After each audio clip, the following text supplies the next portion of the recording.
Planned Parenthood makes zero profit on any fetal tissue donations. You are reimbursed for what costs? Simply costs of preservation, transfer, you know.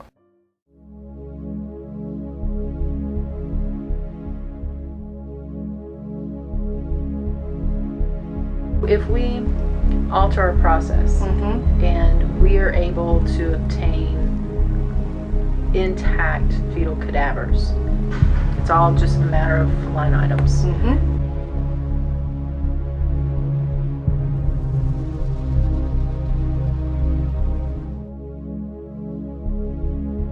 That would be $100 per specimen. 50 specimens per day would be $5,000 per day that Planned Parenthood was collecting from fetal tissue. Extrapolate that $120,000 per month. That is certainly not recouping cost. In terms of areas that I can contribute to the organization, both locally and nationally, is diversification of revenue streams.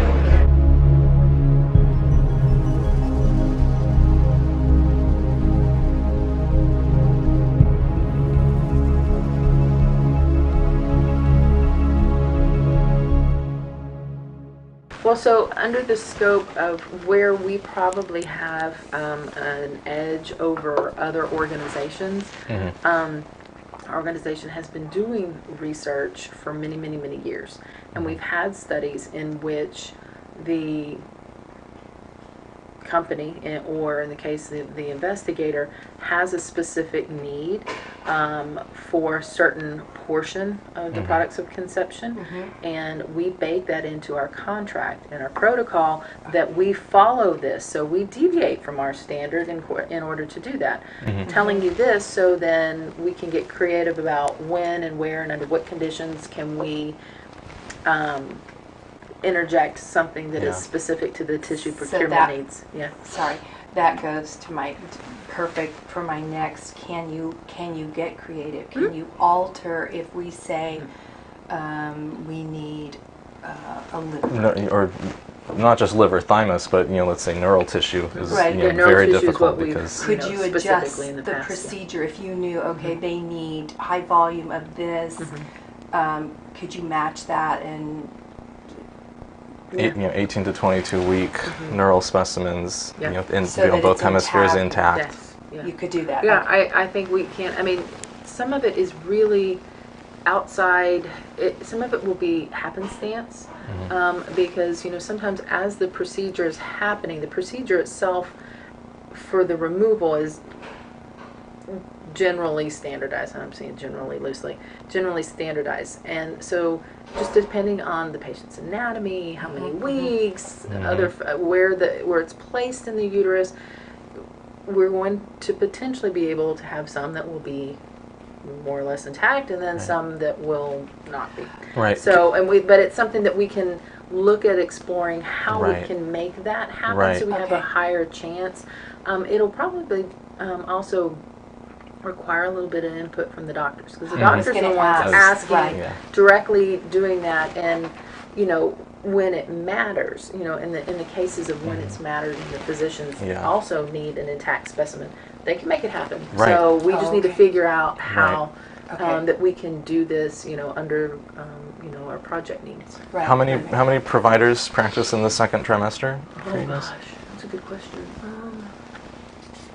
Everybody that is here does. And really, specifically the later than 16-week cases, I guess. I want to say that we have 6. 6 providers that go beyond 16 weeks.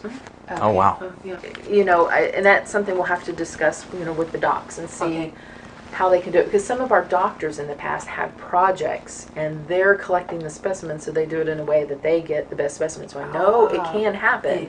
The doctors were also doing research. Oh wow. Yeah.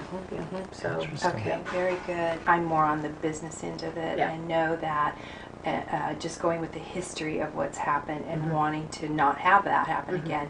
So for specific specimens, the compensation would be higher because we know you're going to run into problems. There's going to be more. How do we frame that so that we're not saying we're giving a higher. Yeah, we can work it out in the context of obviously the procedure itself is more complicated. So that anything that we integrate into that procedure without having you cover the procedural cost is going to be higher, right? So anything about higher gestational age, there's more opportunity for complication. There's more administrative time involved. Sometimes the procedures are longer. So then anything that we piggyback onto that for collection purposes, obviously, would have to reflect that additional time, cost, administrative burden. So that our compensation that's higher to you for our specific specimen intact could be built and that's into something that getting more information about it, as intact as you need, how we're going to do that. Then from there, when I'm working with our clinical trials and all of our additional specimen collection needs, I'm pretty bullish about getting as much information as I can prior to budgeting. Well, that your financial background, really, I think that's what you can see the benefit of this financially. Just having that background and seeing that there is it's gold out there. And it can be so beneficial. So I'm glad that you have that background so that you see the financial benefits of getting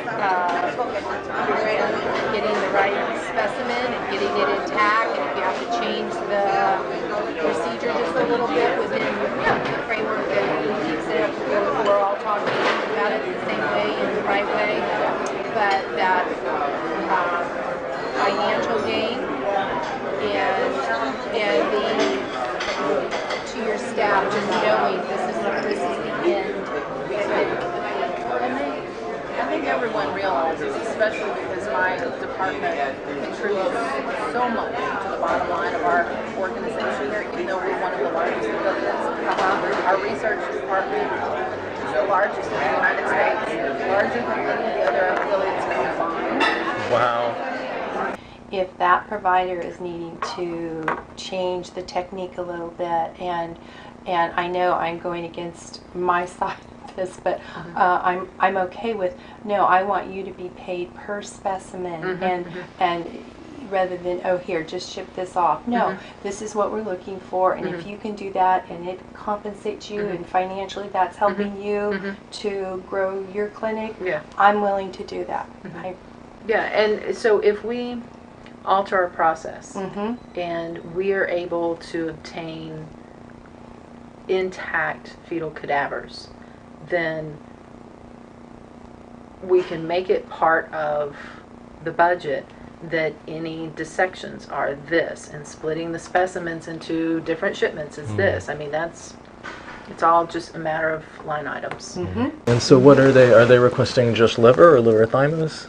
Liver thymus long bone? Everything. CNS, brain, kidney, thymus, liver, spleen, femur, bone marrow, hematopoietic stem cells from 14 to 22 weeks of gestation. They're going to engraft all of those or just the hematopoietic? Purpose and objectives.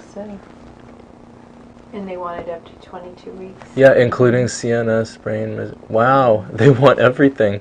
See, so that's the thing. So for a study like that, if we could provide, just a whole cadaver, and then they can take exactly what they want with the full quality, and everything, that is actually going to be ideal for them.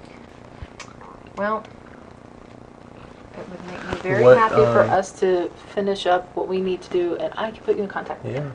And their range ranges 14 to 22 weeks is what they're saying. Yes. Okay. Oh, and I was wrong. They want 120. 120.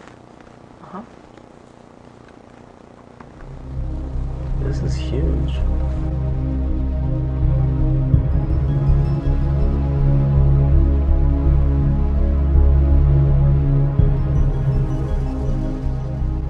Are there any fresh specimens from today that we can still look at, or? We had a really long day and they're all mixed up together in a bag. Yet if I would have known 10 minutes ago, I would have saved something. But if we could get if we could just, that doesn't, I mean, it's not like we need something today, but if we could get a visual today of it, that would be a good thing. Is that possible?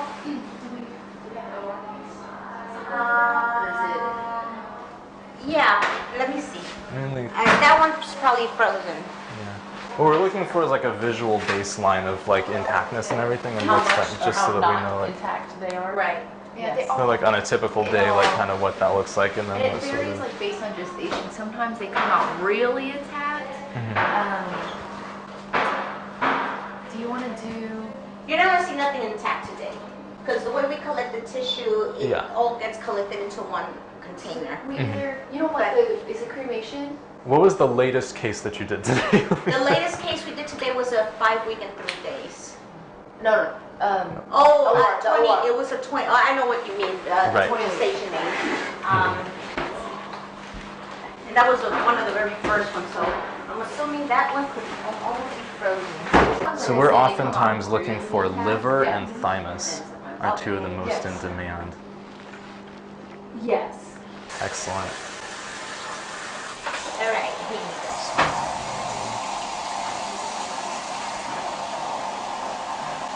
So now this. Sean, can you help me out? So I think this is lung, right? I don't Yes, think this is that's correct. kidney. Yeah, these are lungs because That's that's the trachea in the middle Yes. there. These are. So the intestines right here. Right here. See?